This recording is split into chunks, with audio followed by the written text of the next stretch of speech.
Okay, let's try it. So let me just do that bit again. The goddess of fortune herself worships his feet, and the master of the goddess of fortune does not deserve the paraphernalia of a mortal king. So Balaram is getting more and more angry at the conceit of the Kauravas. Just see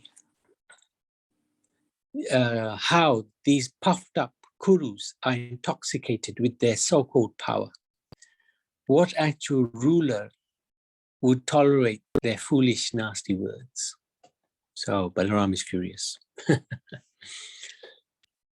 He declares, today I shall rid the earth of the Kauravas.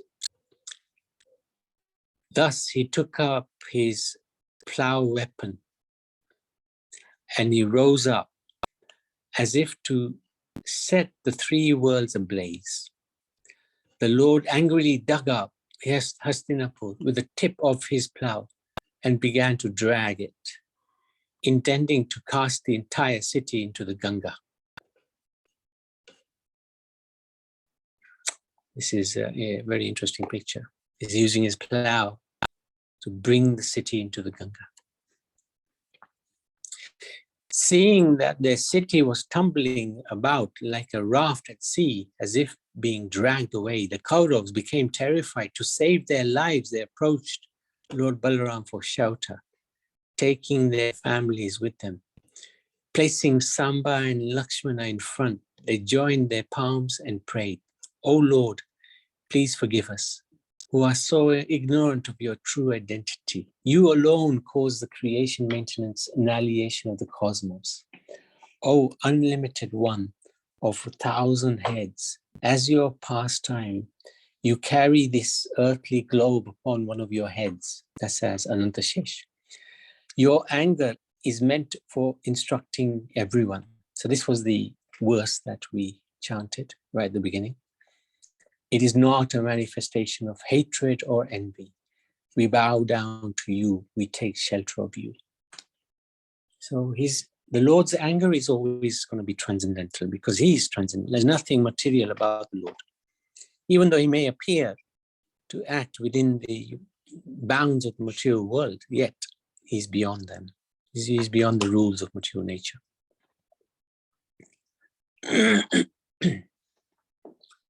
Sukadeva Goswami said, thus propitiated by the Kurus, whose city was trembling and who was surrendering to him in great distress, Lord Balaram became very calm and kindly disposed towards them. "Do not be afraid," he said. And he took away their fear. Duryodhan presented various wedding gifts to his daughter and new son-in-law. So after some time, Duryodhan, they realized that we're going to have to concede. We're going to have to give in to Lord Balaram. So he accepted that Samba and his daughter Lakshmana should be married. So he gave wedding presents to his daughter and new son-in-law, which were accepted by the Lord, who then departed back to Dwarka with Samba and Lakshmana. So even today, the city of Hastinapur is visibly elevated on its southern side along the Ganga, thus showing the signs of Lord Balaram's prowess. So this is the end of this chapter. Any questions or any comments before we go to the instructions?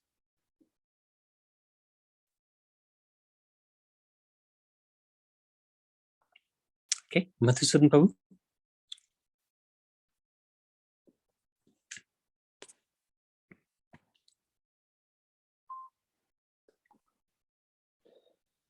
Haribol, Prabhu. Yeah, Hare Hare Krishna. Yeah, interesting in this chapter, because Samba was Jambavati's son, is Krishna's son actually, and it said that in the purport, it said that Samba, Amba means mother, and Samba, he was very attached to his mother. He was always with his mother's side all the time. He was like mummy's boy or something. That's how he was described. and that's how he was named, you know. But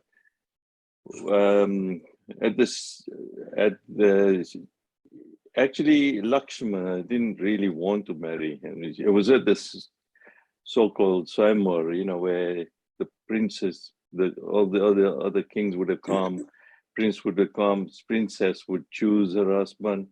So she hadn't really chosen anyone as yet. She didn't really want to marry Samba, but even then, he just kidnapped her from there.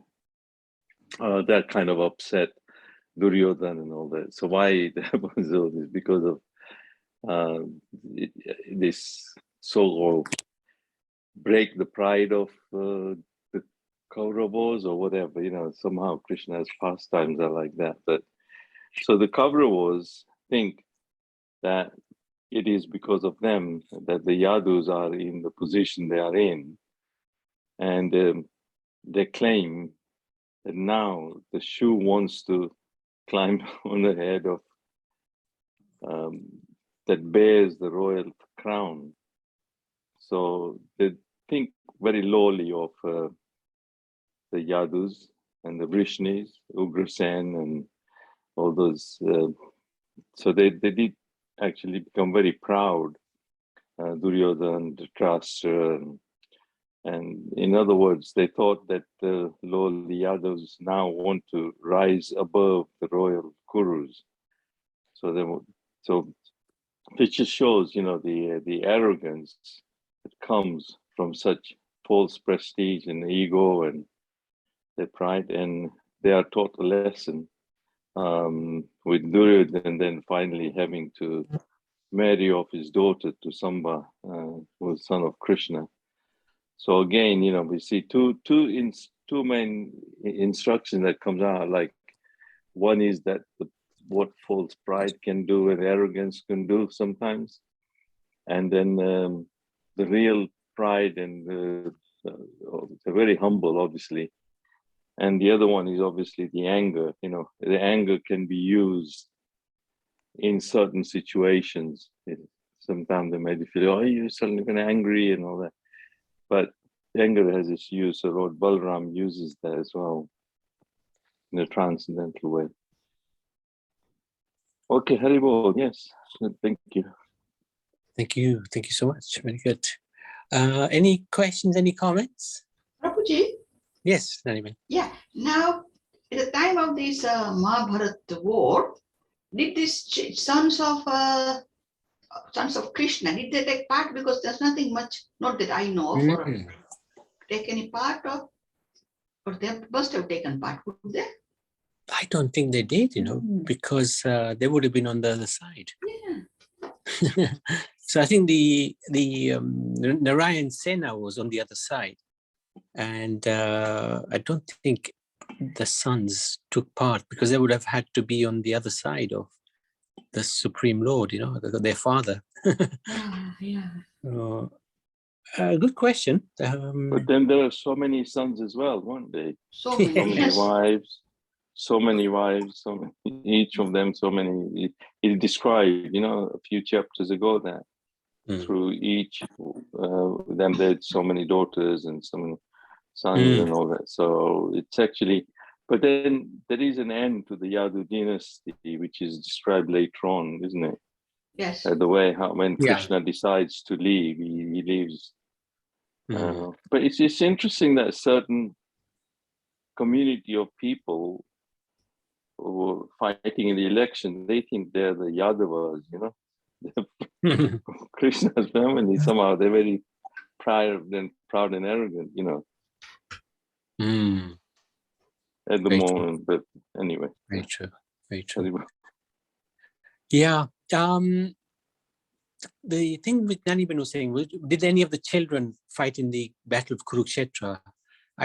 There's nothing written about that. And somehow I don't think they would have participated in the battle. I know Krishna's army participated, but I don't think his children actually participated in that battle. And even then, when Krishna offers to be on the side of the Pandavas, he says that I'm only coming just and with not using any weapons or anything. So he didn't actually involved himself in that way, although he does pick up the wheel of the chariot at some point somehow. So that's unusual. Yeah, so I don't think the children participate. Yeah, no. Good question, Nanivan. Anything else, Nanivan? No, the thing is, what in this Bhagavatam, characters, after what I know, I'm not an I'm very neophyte, that the characters come and then they just disappear. We don't know what the further story, what happens after that, isn't it? Some of them. Some of them, yeah. But many, like who do you particularly have in mind? No, this one is about the Samba, but Samba comes in later. He comes, he comes, and other children as well. Yes, Krishna. Yeah. Some of them come up again later, much later. And as Madhusudan Babu was saying, they also had a departure from this world, which was very unusual. Yes. And Samba features very much in that. So, yeah, it's going to be, it'll be interesting to see how they fit into this. Yeah. They all came prior to Krishna, isn't it? They all came from the celestial world before the Krishna arrived. So to give him sort of not company, but to establish something here, and then Krishna came. Samba, no, they were the children, right? So they came later. I mean, other, but now I'm talking about the destruction of the Yadu dynasty. Yeah. Correct. Akru, Bhishma, and all of them. Yeah, that's correct. Yeah, these like Jarasandha and Shishupal. No, maybe not Shishupal, but many came beforehand. The unruly kings whom Krishna destroyed, Kamsa, etc. Yeah. That's right. Yeah. Quite a few of them are described. What happens to them? Yeah. Usually they get good thumping from the Lord. Okay, thanks. Good. Thank you. Okay. Hare Krishna. Is there anything else from anybody else? Otherwise, Srimad Bhagavatam ki jai. And we can go to